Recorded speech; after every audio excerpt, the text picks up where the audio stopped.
Why can't you just send a member of your staff to their local GP if they have post-traumatic stress? Well, of course you can. And GPs are supposed to keep an eye, if they possibly can, on who's been in the forces and, if possible, to give them some additional priority. GPs are supposed to understand all the aspects of mental health difficulties that might apply to anybody in the population who's been through very difficult experiences. But the hard fact is GPs are supposed to remember and do and understand so many different things that in almost all the cases that we've spoken to, people who've been to their GP have not really got a fully satisfactory answer.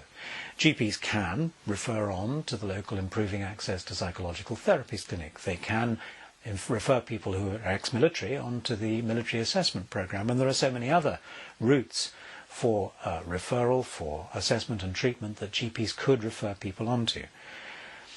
Unfortunately, in some areas of the country, the service that they would refer on to is better than others. In many places, you can walk straight in to an IAPT, an Improving Access to Psychological Therapies clinic, but in other places, there are very long waiting lists. We understand that there are some places in the UK where you might have to wait 18 months, and that it's much more common to have to wait 6 to 9 months for a specialist appointment with somebody who understands post-traumatic stress symptoms properly. Even when you've been referred on, it's quite possible that you may be given a relatively low-intensity form of treatment instead of the kind of approach that actually you need in order to break through the symptoms and get people back to sleeping normally at night and to working normally during the day. So yes, you can refer people direct to the local GP, and we would like to think that every GP would understand post-traumatic symptoms so well that what would happen from that point onwards would be a Rolls-Royce service. However, if you've done that and it hasn't worked out terribly well, if there are waiting lists or a failure to understand, or if somebody comes back with antidepressants when what they actually need is treatment to de-traumatize them, then there is always a second line of attack, or rather defence, and that is to engage another service. There are many people in the UK who understand post-traumatic symptoms properly.